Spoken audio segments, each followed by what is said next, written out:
So I will call this meeting of the CVSD board to order. My name is Dave Connery, and I'm going to be the backup chair today because our chair is out ill and our vice chair is traveling. So are there any adjustments to the agenda? No one spoke to me about anything. Is there anything that anyone wants to talk about? Okay. Audience and communications, is there anybody here in the audience that wishes to address the board on something that's not in the agenda? Okay, hearing none, we will move to our presentation to be done by Jean, which is our final budget summary with revenue and tax rates. And take it away. Thank you.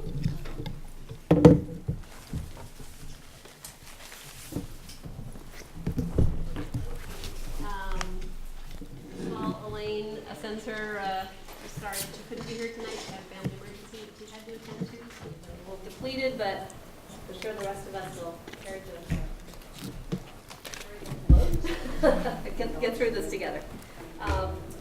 Last year, as a process improvement, the board asked administration to provide an overview of the whole budget on the last day of the budget so that you are approving the numbers or giving me direction on the numbers.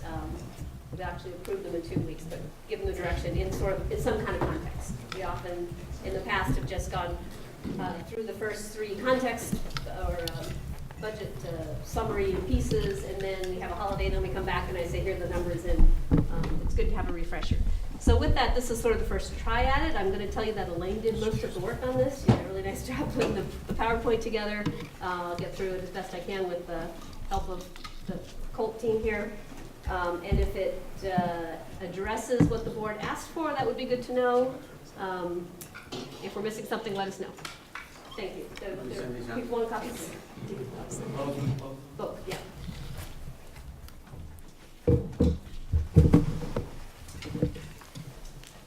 So what we're going to do tonight is we'll step through about a dozen of review kind of summary slides, then the updated spending numbers, and then some new information, which is revenue and tax information.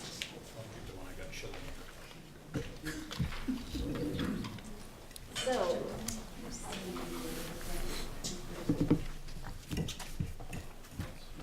first couple slides, this is just a reminder of the process that we've been going through, that the board is on a year-round budgeting process that starts in the spring, goes through the summer, goes through the fall, where we are now, and then we'll continue into the spring. Hopefully not that we're revoting things in the spring, but that we're revisiting the decisions that we made in the budget process.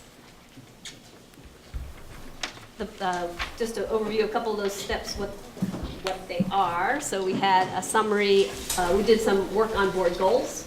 This is just a sort of a high-level summary of the educational goals that the board discussed.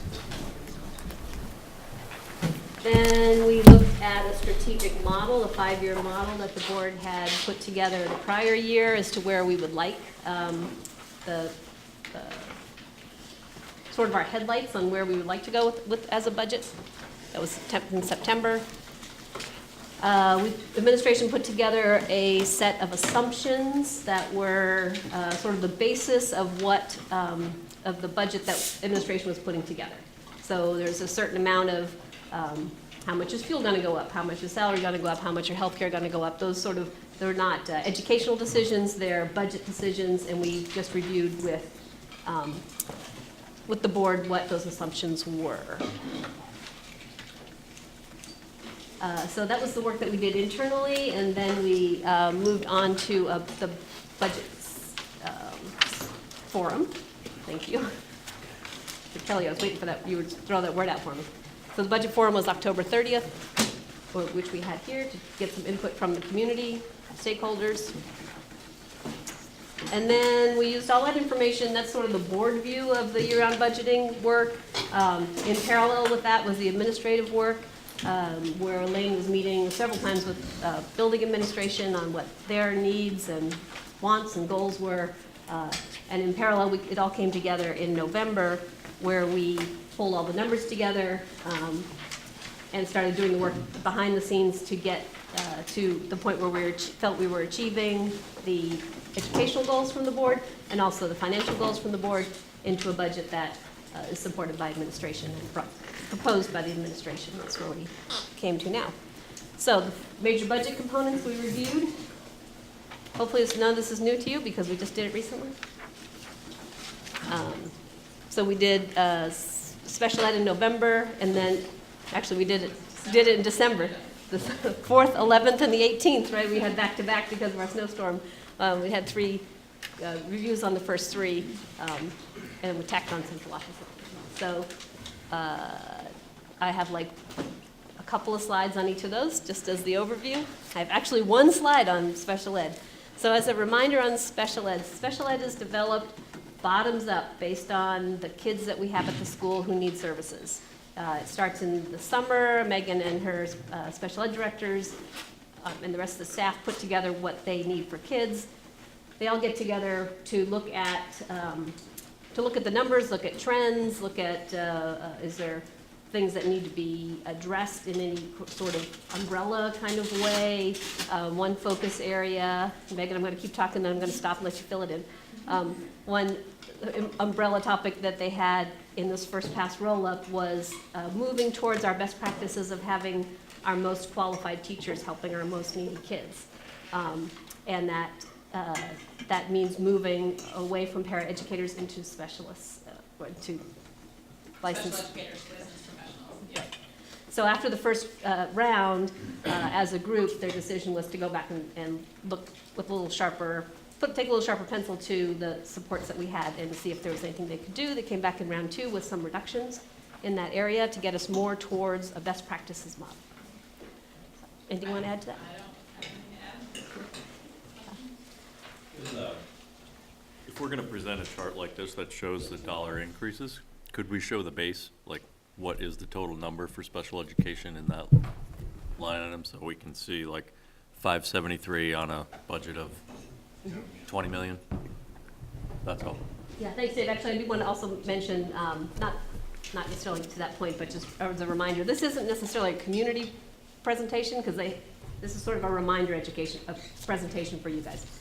But yeah, you're absolutely right. We've used this chart for a couple of years, so we left it, but Yeah. it's about $16 million. But I don't see any problem with putting this in our community presentations. That's why I'm looking at it, so. Okay. The other, so that's sort of round 1 and 2. It's important thing to remember is it's really based on the kids that we need to serve, higher level sort of system process level work that needs to be done. They go through round 2, do a little extra scrub.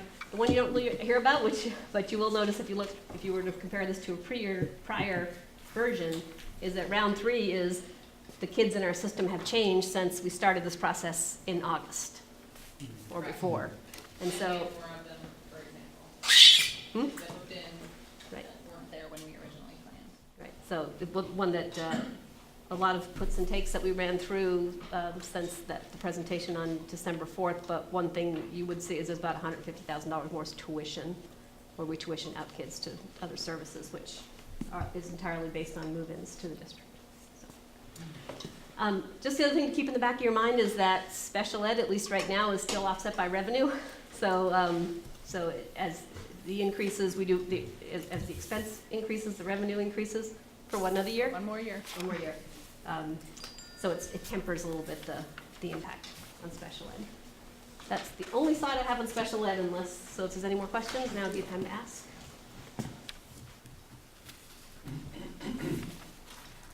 General ed. Remember that 2-hour presentation Elaine did? She got it down to 4 slides. See if I can do them justice. So class size, FY20 class size ratios, we have K-8 class sizes are within the EQS standards. That's sort of the general takeaway. How we've done that is taken all the kids who we have in our system now, advanced them a grade, and then really important thing is we took the kindergartners from this year and assumed the exact same number of kindergartners for next year. That's really our big wild card. We just don't know. But that's what's behind the numbers, and that's where these ratios come from.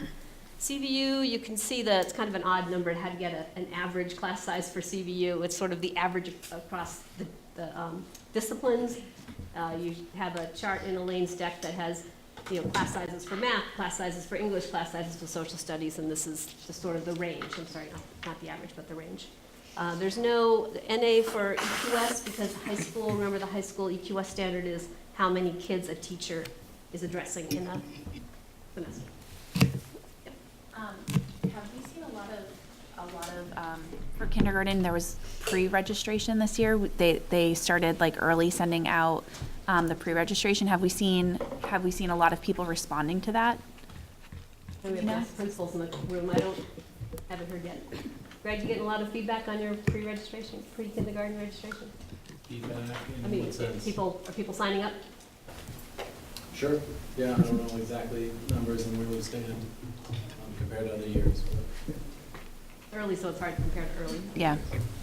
The other piece of work related to kindergarten is that our early ed director Yes. is trying to replicate the work that Williston has an outreach person who tries to find all of our pre-K kids coming in, and it does really good work at that, and our early ed director is trying to replicate that across the district. So to the extent that that firms up that number a little bit more.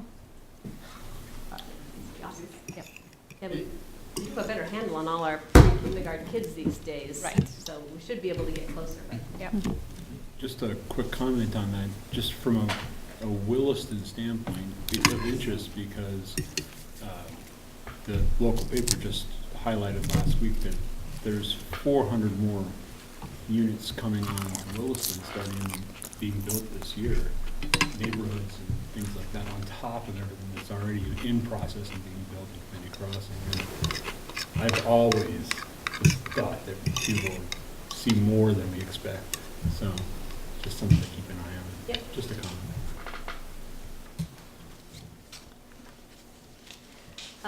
We also touched on essential arts. This was an area the board asked for some special focus on this year.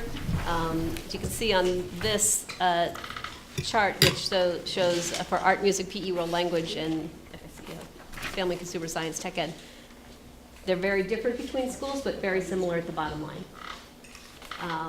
And this is the work that Elaine has been doing. She did it in world language and I remember world language, music.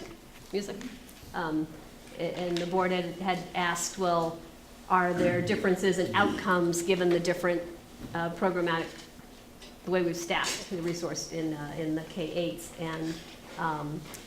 And Elaine and Jeff and Megan have been working on recommendations. I remember in world language in particular, it was that we're going to set minimums. You can do more if it's appropriate for your school. So that's kind of, we get back to the equity autonomy thing. If there's no difference in outcomes, if there's no difference in outcomes, I don't believe Elaine is going to direct the principals to change what they're doing if there's no difference in outcomes. If there is a difference in outcomes, then I'm sure that there'll be more talk at the administrative level. So that's where we're moving, right? Haven't completed that, but a couple of them are there. But I guess the important thing on here is that they're pretty consistent bottom line and that we're working through the puts and takes to see if changes have to be made, and that will be a broader administrative initiative over time. Intervention was another focus, was like last year's budget focus. We're actually looking into the intervention, developed this as sort of a framework for looking at intervention. Work is still continuing in this area. Right now, as we've talked about, what is equity, right? Look at the little yellow card. So what is equity? And right now, we're sort of simplistically just trying to move to equity of resources. And equity of resources in this context is the lighter gray bars, which is, your percentage of kids in school should be, and your percentage of intervention resources should be the same. And so they've gotten a lot closer. If you put last year's number up here, you would see that they're a lot closer. Work is still being done. And it doesn't preclude doing work inside of this box, right? You can find best practices. We can share knowledge. There's also a lot of the human element in these kind of areas. You have an extremely strong person who's licensed in this area. Can you change how you do work in this area to benefit kids the best around that? So work being done in this area, the budget implication, the budget focus is, for the first step, is our resources equity.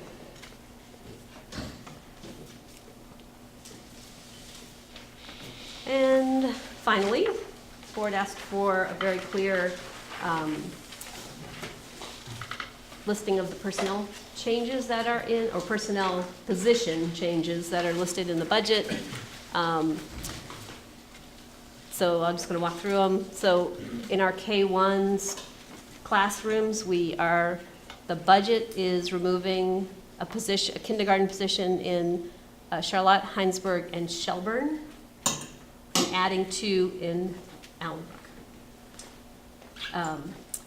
We're also holding a position in the budget, but not staffing it, just in case any of those kindergarten numbers come in higher than expected. So the net is net 0, but it's shifting between the classes. We added the school resource officer, that's included in the budget. A little bit of the librarian aide, this is a little bit of a misnomer. We're increasing librarian, reducing an aide at this point, what's baked into the budget. CV is kind of complicated. It's less than 1 increase in FTE in net, and this has to do with the education quality standard that we were talking about before, was that we have some places where we have teachers with very high teacher loads and very high class sizes, and so we're adding resources in social studies and math, and reducing them in world language. That's all about class size and teacher load. We also have the 0.3 increase in staffing to support the RISE program. And Adam has a problem, something he has to go figure out as to how to get 0.3 out somewhere else to offset that. So that's what's in the budget. And finally, in the budget is a half-time FTE benefit support person for central office. Is there anything surprise or anybody? Everybody okay with that? No, it's nothing you haven't heard before? All right. Operations, one slide in operations. Really, the highlights, there's not making a lot of changes in facilities and O&M. We took some reductions towards efficiency last year. We're going to kind of stabilize on that. So really the increases here are fuel costs, electricity. Transportation, diesel fuel is up, so we've got some costs there, and staffing costs of our bus drivers. We're seeing a little bit of a reduction due to consolidating Charlotte into our in-house transportation. Food service, the big news there is that we're kind of recognizing the true cost of feeding all of our kids. So the subsidy is up to recognize what we're already seeing. Just this time we're recognizing it in the budget. Technology, a lot of focus on security and privacy initiatives. Budget-wise, we've decreased some of our non-student-facing hardware purchases. We've reduced those in order to afford what we're forecasting to see as subsidy, the tariff increases. So if those tariff increases don't happen, I can go buy the servers and the network hardware, but if they do, then that's how we built them into the budget. All right. Central office is a real easy one. There's your FTEs. We've included a half-time FTE there to support our over 1,000 employees, especially with the benefits. So that's the overview part of it. Everybody okay? So this is the proposed budget for FY20. It is substantially the same, $78,901,170, 39 cents. I didn't put it on the check. It's 2.7% increase. They're materially the same from what we've been reviewing. As I told you at the end of the last budget presentation, the work over the holidays was putting all of the adjustments and changes and corrections and things that we found from a spreadsheet into Munis, and then doing the final checks through Munis. We did all that, and the good news is that there was a salary calculation error that saved us about $200,000. went the right direction? Salary calculation adjustment. True. The,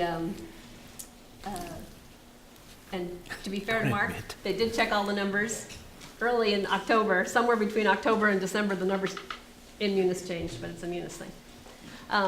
So what we did with the 200 is, if you remember, Elaine had a $95,000 go-get, we were calling it. I don't know how I'm gonna find it, but I'll go find it somewhere. She was very stressed about that, so we eliminated that. So she no longer has a sort of a hovering, you need to find basically equivalent of a full-time position to take out. So she doesn't have that anymore. The other 100,000, we just lowered the numbers. It used to be, remember 2.8? We had a lot of discussions about 2.8. This is now 2.7, so some of it's in there. So we got a little bit closer, but I think we have now a more solid budget that several of you actually told me that you weren't comfortable with the whole go-get concept. So now we're kind of on even par there. So otherwise, really no change. We didn't make any real material changes. Here's just a reminder of the savings that we've had through district consolidation. We're at about $612,000. I should put $1,000 on here. This is not dollars. It's $612,000 cum through FY20. This is towards the I don't say promise, but what we certainly told the community when we consolidated is that it would save us money, and this is our tally as of now. So now we get into new information that you haven't seen before. By the way, there's a sheet like this, which is got more detail on spending and revenue. If you're not happy with the 6-line version, maybe the 25-line version. So revenue. I'm just going to walk through this. Sorry if I go too slow for some of you who've been around long enough, but I'll walk through it so that everybody's on the same page. A couple of just sort of big buckets. So fund balance application. This is the money that we have. If you remember, we have about $3.3 million fund balance. I would say surplus, and Bob Mason used to always slap my hand for it, but it's the, we have a fund balance of about $3.3 million. Each year when there is a fund balance, the board has chosen to return some of that to the voters by applying it to revenue and reducing the tax rate. So at this point, what's built into the numbers that you're going to see tonight is lowering it from 750 to 500. That's just what's in the numbers. That's entirely within your control, and I can change it any way you want. But I'll show you in the very last slide. That's a pretty good number for fitting into the model. Local revenue is things like tuition from other school districts, interests, rental, building rentals, things like that. Basically, essentially flat, little tweaks. The next big bucket is state aid. We get state aid for special ed, for transportation, and Medicaid. As you can see, the spending on special ed went up, the revenue's gone up. Medicaid, we essentially we pull down the revenue for whatever we spend. So this is the number it's up, but it's only because we've chosen to spend in the areas that Medicaid funds, we have chosen to invest more. So we're going to, it's mostly social workers. So we're investing in additional social workers. And so because the spending is up, the revenue goes up, it's the same number, both pieces. Grants applied to the budget is IDEA B and some of the CY grants, where we put it in the budget, but we also have offsetting revenue. So that's that is there. So if you add up all those lines from fund balance down to grants applied to the budget and subtract it from revenue, you get the answer, the middle of the number, which is a calculated number, which is, this is what we need, except we can't spell revenue.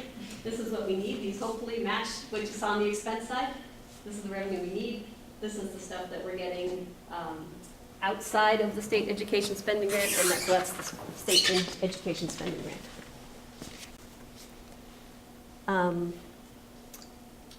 I don't think we've made a lot of, again, except for fund balance, there's not a lot of big changes. Revenue's pretty stable, and we forecast it with my staff forecasts what we're seeing.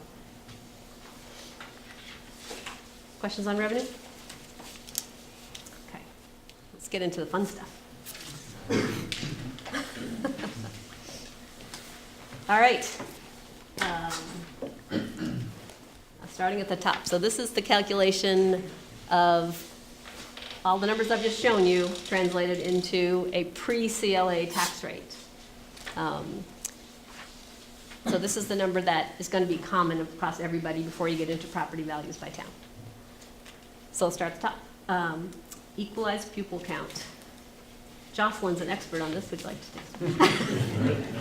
Jocelyn stumped me last night at the finance committee, and she was right and I was wrong. So equalized pupil count is 2 years looking back. So it's not what we're forecasting for 20, but 18 and 19. Student count, or ADM, weighted for poverty, for English language learners, and they also weight high school kids a little 0.13 higher than elementary kids, or secondary versus primary. So they put all those numbers into a big spreadsheet, they add it all up, and statewide you now have way more kids than you actually have kids, so they normalize it back down so you have the same number of kids, and they magically come up with this number. So after all that convoluted numbers, our equalized pupil count is up on 4,128 kids, is up 1.5 kids more than last year. Woo! So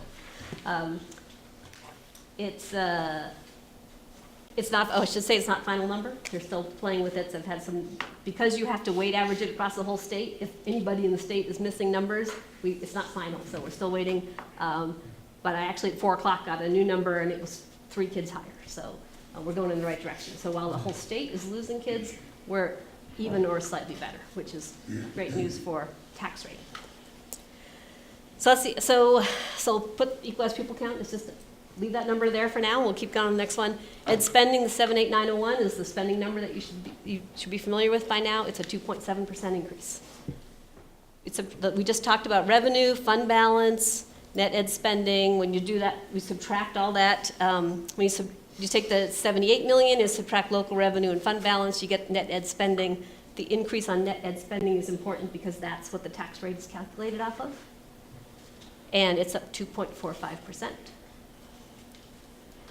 Then you get net ed spending per equalized pupil. So you take the $66 million number, you divide it by the number way up at the top, and our net ed spending per equalized pupil count is 16,129, which is a 2.4% increase year to year. Okay, everyone having fun so far? It's so simple when you look at it right here.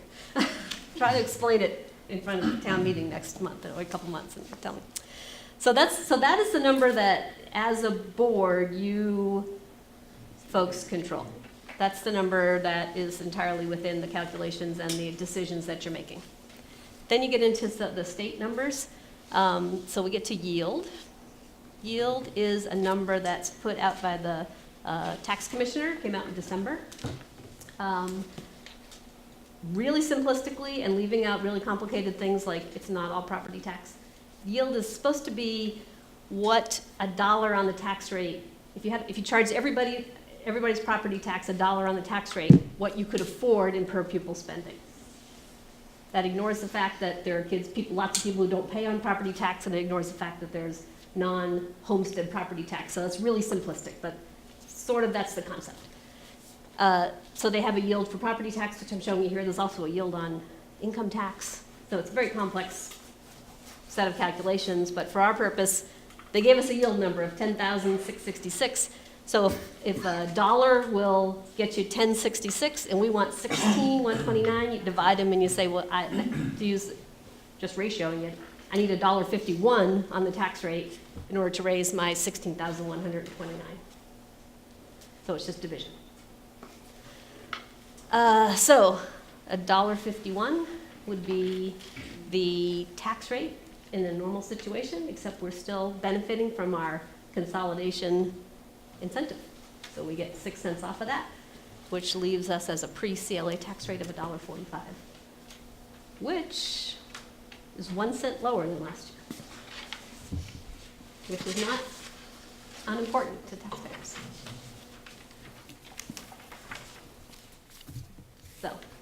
So let that all sink in.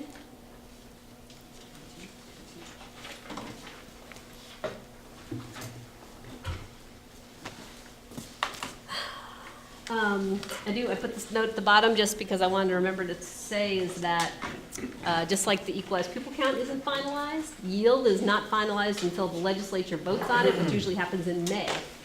So all we can really do when you make budget decisions, when we put our budget information together, is use what the tax commissioner has said. And that's what the calculations come from. But the legislature often raises or lowers the number in May. Okay, so pre-CLA, 1 cent lower. Great news. Here's just a comparison to that tax commissioner's number. The tax commissioner, the column on the one that's a statewide assumption, is in order to come up with all of his numbers, he assumed 3.34% increase in ed spending, which is our top line number, the $78 million. We're at 2.7, so we're better there. He assumed almost a 1% decline in students across the state. We're actually up. I just couldn't get myself to put 0.0001%, but I almost did. So I just put plus. That would have the growth in spending and the lowering of students would have a greater effect on the growth in spending per equalized pupil. So he's assuming a 4.1% increase across the state. We're at 2.41. So I think across the board, we've outperformed the expectations. In that letter was also the commissioner's ask was to hold growth in spending per equalized pupil at 2.5. He wanted spending to come in a little lower. With the decrease, it would be 2.5. But even then, you could see that, at 2.41, we're still better than the ask. So I think we often have to worry in communicating our budget is how it is against expectations, and at this point, I think we're pretty solid on that. Here's the CLA numbers that were published right before the holidays, or maybe right between the holidays. So the common level of appraisal is, we're really talking about sort of a statewide property tax, and if one town hasn't appraised in a long time and another town just appraised, it would make it unfair because perhaps your property is undervalued in one place. So the state goes through an exercise to normalize that across the state. They publish these letters, and then every town except the ones that are happy with their numbers, start scrubbing through the data to see if they can argue back. And I suspect I reached out to Rick McGuire, but I haven't heard back yet. I suspect Williston will look pretty hard at their numbers. Sometimes, last year in particular, Williston had a commercial property sale that affected the numbers pretty dramatically, and were able to get theirs back down again. So, and St. George is up too a little bit, Kelly. So I don't know if someone's looking at that. But other than that, otherwise, Charlotte, Heinsberg, Shelburne, the numbers are relatively flat. But you can see the pre-CLA tax rate at 1.46, up a little much across the board. Yeah, Russ. Do you know what the thresholds are where the state says, okay, your CLA is X, you have to reevaluate? It's very low. I think it's in the 70s or the 80s. Is it really? Yeah, Wow. It's ridiculous. It's almost And ineffective. is there anything that says every 10 years or, I don't think so. wow?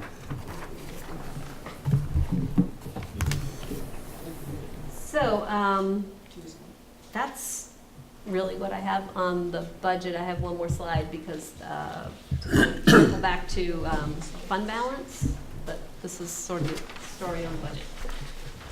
And that is the model with our new numbers plugged in for 1920. I'm going to walk back over here. So this is the fund balance of $3.3 million that we anticipate ending this current year with.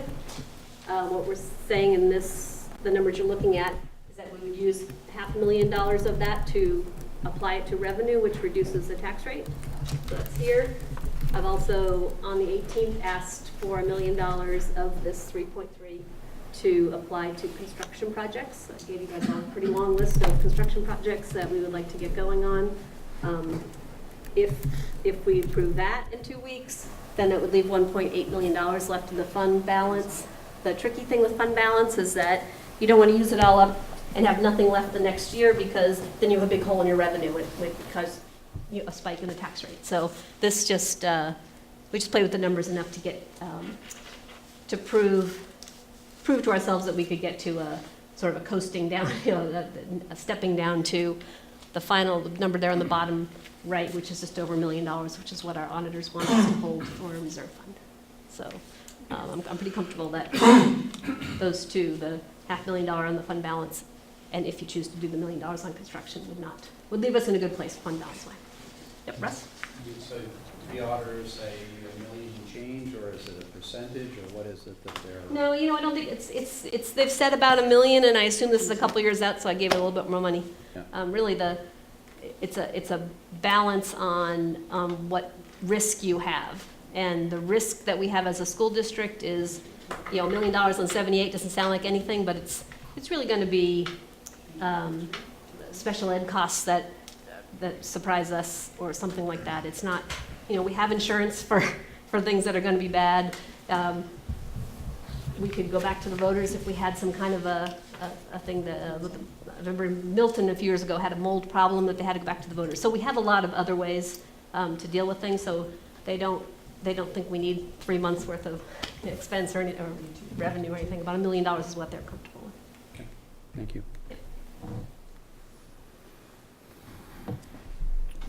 Okay, Okay? yeah, thank you, Jean. Yeah, so in 2 weeks, the meeting in 2 weeks will be, I thought this was pretty short, but 2 weeks will be really short because I'm going to have the warnings written up. We'll run them by legal so we get them all perfect, and then we'll just be really a final look at all the numbers and make sure that that's exactly what you want to present to the voters.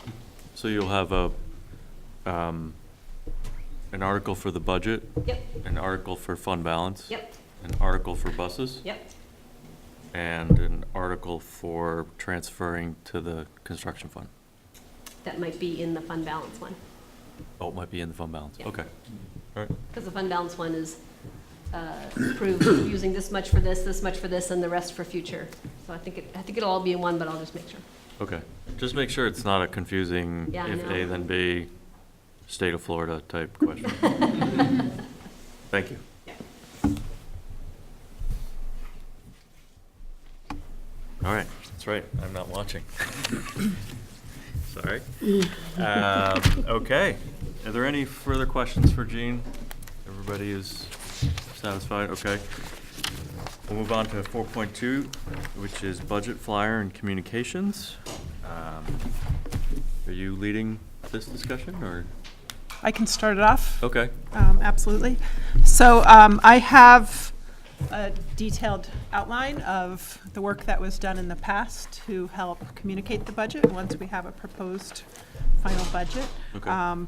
So that includes developing a flyer, getting the word out via various social media channels, including Front Porch Forum, updating things on the website, getting things into the local newspapers frequently throughout this process, and then some face-to-face events which require the help of our board members.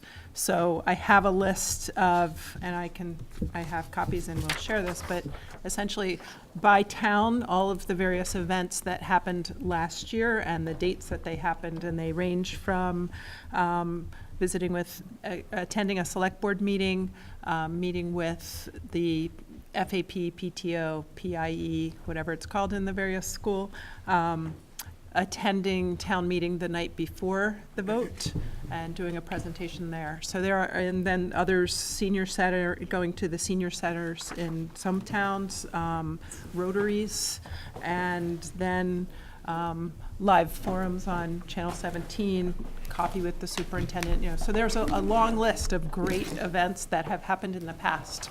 So what I actually need your help with is for the members of the board to let me know what you're ready to do, and reaching out to the various organizations to set these things up and solidify dates when these things will happen.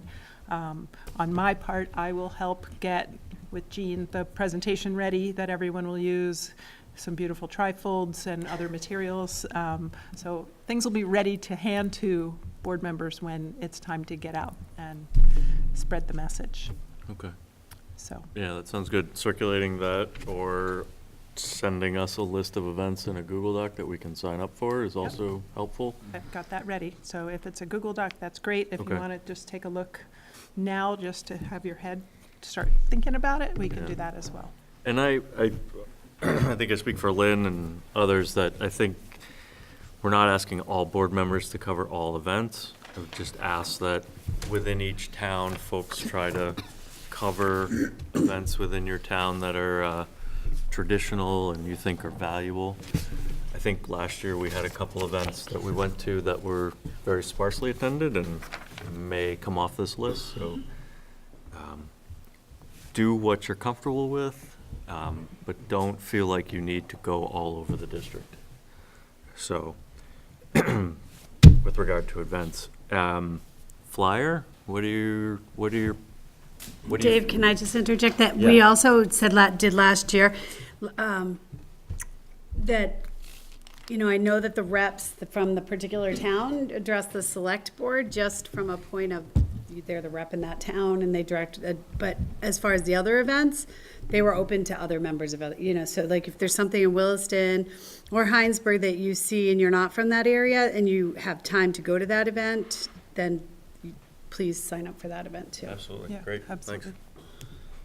thanks. Jean and I took a look at last year's flyer earlier today, and, you know, it's beautiful, and it was really well done. So there's obviously adapting, changing numbers, updating a lot, but the general format will likely remain the same. Okay. Do you have a core group of board members that will participate in reviewing that, just to run it past them? I don't want, excuse me, I'm sure Lynn would not want everyone to comment on everything, but, I think because we're- it would get difficult, but, Right, I mean, the nice thing about the flyer that was put together last year is that it's very factual. Yeah. So it's really just a matter of plugging in the numbers to make it look right. Where we might be looking for some extra eyes on is when you start getting into, what we're talking about, like a, And frequently asked questions document. right. That can something accompany it. Something that comes out with like key messages and things like that. We can't speak for the board, and so we'd be looking for that. So we'd probably take a pass at that and look, and have some extra eyes on that. And that would be important. I mean, I was gonna, see, Brendan will do it. He's so funny.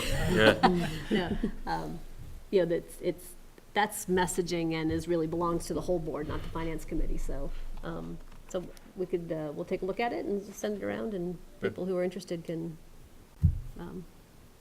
give us some feedback. But Yeah. I don't think we don't, at this point, I don't think we don't need writers. I know we're not, the flyer has become much more, fact-based, so I think we're in really good shape.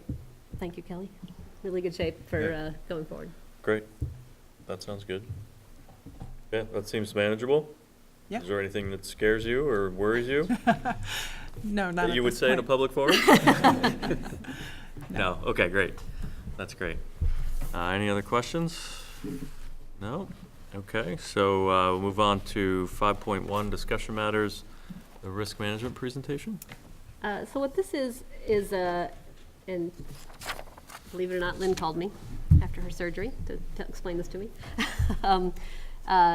Each year we have Mike Boardman come and talk about our insurance.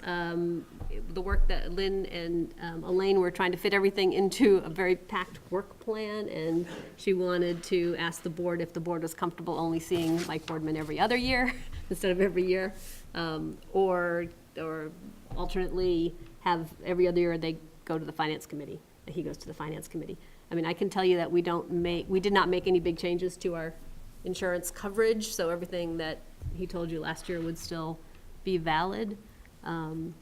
But since we have been doing it on a regular basis and it is on the work plan, she just wanted to know if the board wanted to continue seeing it every year or was comfortable on it every other year. That's interesting.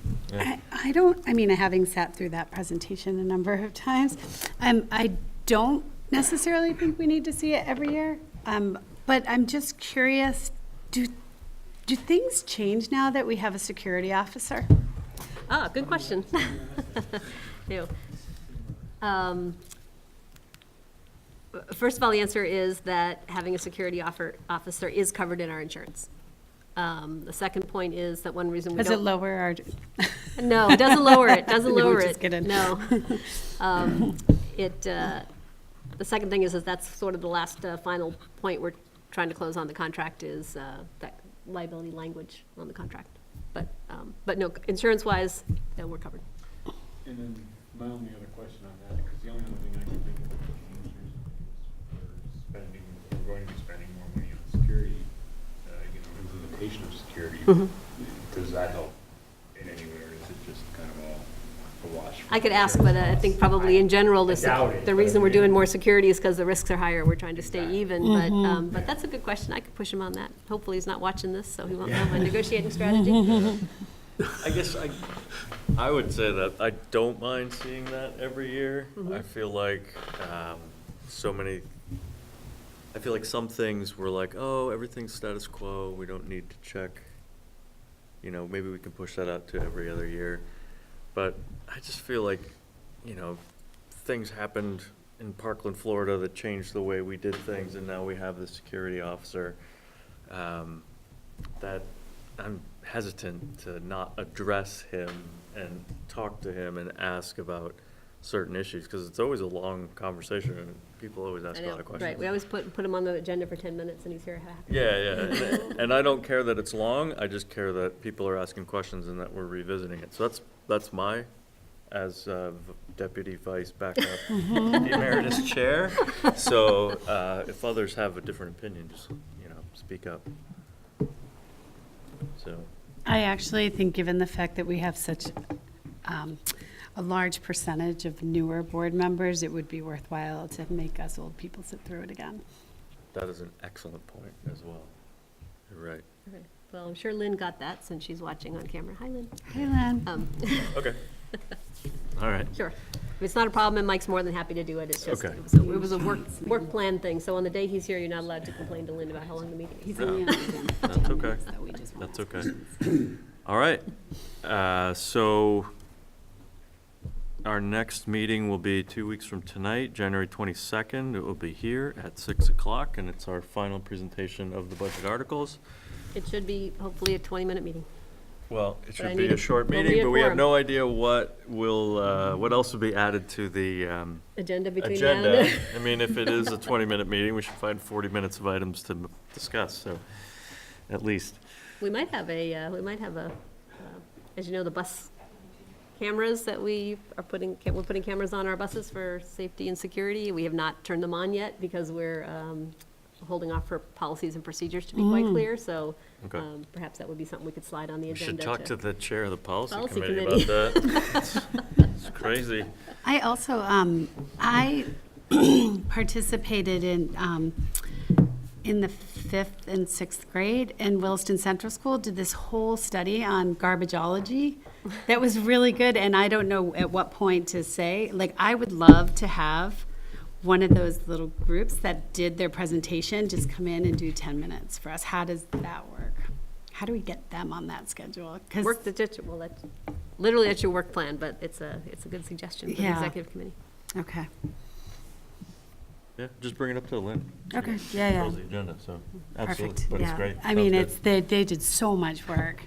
good. Okay, It's really great. cool. All right, so hearing nothing else, can I get a motion to adjourn? 6:50 PM. Time record. Yeah, really, you're your meds, right? Oh, yeah. Yeah. Thank you, So everyone. adjourned. Thank you for your Thank patience. you. I think this is the shortest meeting in 9 months. You think so?